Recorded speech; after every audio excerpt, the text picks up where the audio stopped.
Hola, bienvenido a tu programa Una pausa en el camino, un espacio dedicado al estudio de la lección de escuela sabática con una aplicación práctica para tu vida el día de hoy.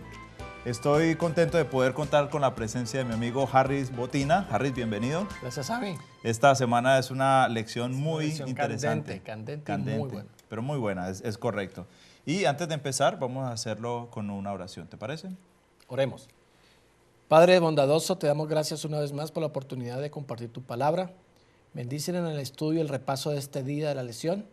Ayúdanos a entender el privilegio de entender tus profecías mesiánicas. Bendícenos. Amén. Amén. Harris, el título de la lección de hoy se titula El Rey de Paz. Sabes que hace tiempo el mundo fue testigo de un evento que hubo en los Países Bajos, especialmente en Holanda, porque hubo la coronación de unos nuevos reyes. ¿Te acuerdas? Sí, sí. El rey, ahora el nuevo rey Guillermo y la reina Máxima, su esposa, quienes ahora están gobernando los Países Bajos. Algo que me llamó mucho la atención, y como estamos viendo en la fotografía, es el protocolo. Todo es bien detallado, una preparación extensa que se hace para que todo salga perfecto, porque es uno de los eventos máximos que ocurren, no ocurre frecuente, sobre todo en nuestros tiempos ahora, ¿verdad? Así que me llamó mucho la atención. Algo también fue en el momento en que el rey Guillermo juró, dijo una de las palabras así, dijo, juro que defenderé y guardaré siempre con todas mis fuerzas la independencia y la integridad del territorio del reino. Un rey siempre vela por su pueblo, ¿verdad? Porque todo salga, siempre haya una estabilidad, haya seguridad. ¿Y por qué traigo esta alusión a este caso, Harris? Porque hace más de 2000 años hubo también una coronación, un evento máximo también, ¿verdad? De un rey. ¿Cuál fue ese? Sí, haciendo alusión al verso, el rey de paz. Es interesante comparar esta profecía que nos menciona en Zacarías 9:9. Podríamos leer en Zacarías y comparar estos textos de Zacarías 1:9 con el Nuevo Testamento. Sami. Claro que sí. Ajá. Dice, leo en Zacarías el capítulo 9, el versículo 9 de la versión nueva internacional. Alégrate mucho, hija de Sión. Grita de alegría, hija de Jerusalén. Mira, tu rey viene hacia ti, justo, salvador y humilde. Viene montado en un asno de un pollino, cría de asna. Muy bien. Es algo referente, dice, lo más interesante es que viene montado en un pollino de asna. Y esta referencia se da a los reyes que sean coronados en Jerusalén. No montaban en camellos, no montaban en caballos, no montaban en un Mercedes-Benz ni en una carroza de oro, pero se montaban en un asno. Vamos a ver otro significado del Nuevo Testamento. ¿Por qué no buscas en Mateo capítulo 21:9 a qué referencia nos da? Sobre todo, ¿será que se cumplió esa profecía que Zacarías está diciendo? En este momento. Leo en Mateo el capítulo 21, el versículo 9.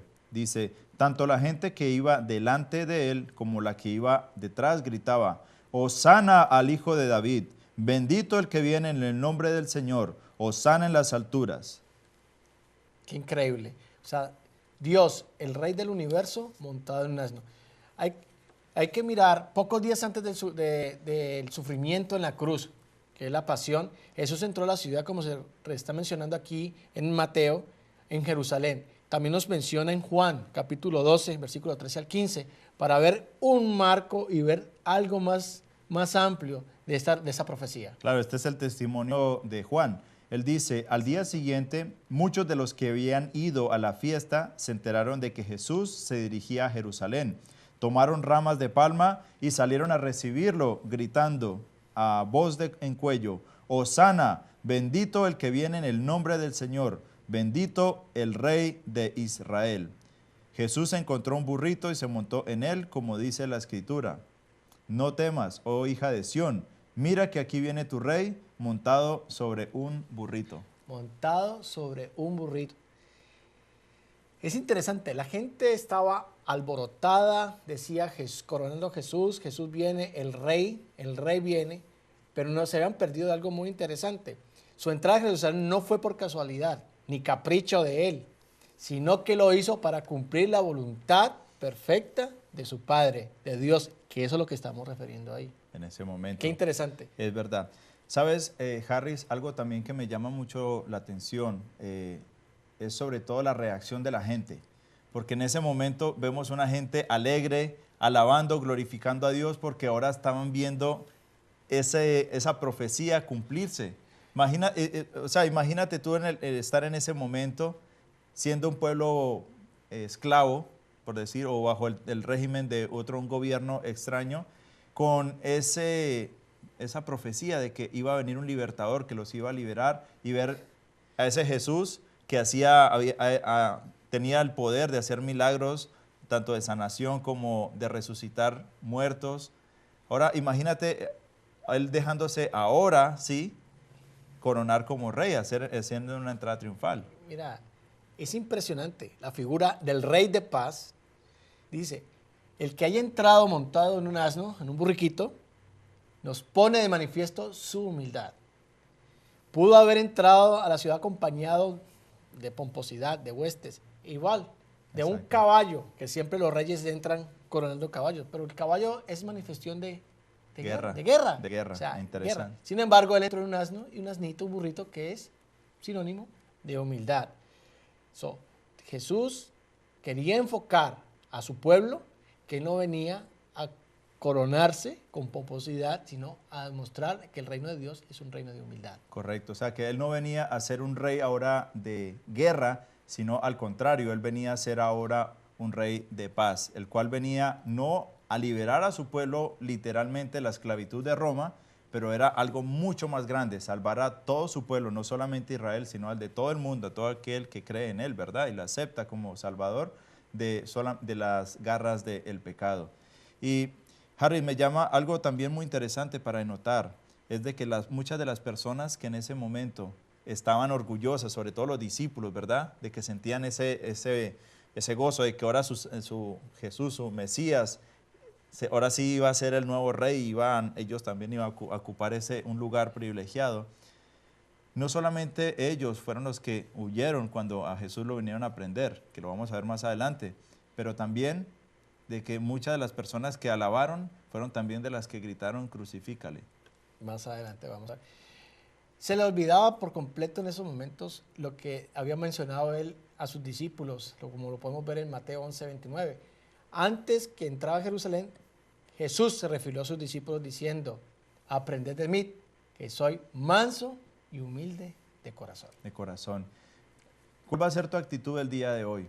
¿Cómo vas a reaccionar ante esas dificultades, probablemente hacia esa presión de tu jefe o de compañeros de trabajo, en el cual a veces están siendo un poco injustos contigo, ¿verdad?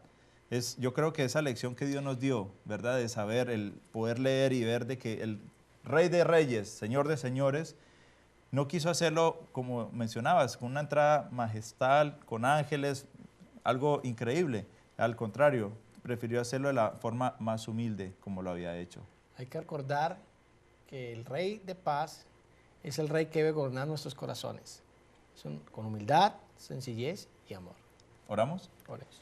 Dirígenos, Señor, en este día, que tu presencia, tu Santo Espíritu, toque cada uno de nuestros corazones, para que así de esa manera, Señor, puedan ver no el carácter de nosotros, sino el carácter tuyo, la humildad que nos viniste a enseñar cuando entraste triunfalmente a Jerusalén, pero una entrada triunfal de salvación y de promesas para nosotros. En tu nombre santo lo pedimos. Amén. Amén. Les invitamos a que nos acompañen el día de mañana con un tema muy interesante titulado Al que traspasaron. Es algo que no se deben perder. Así es, así que Gracias. les invitamos mañana en este mismo programa, Una pausa en el camino.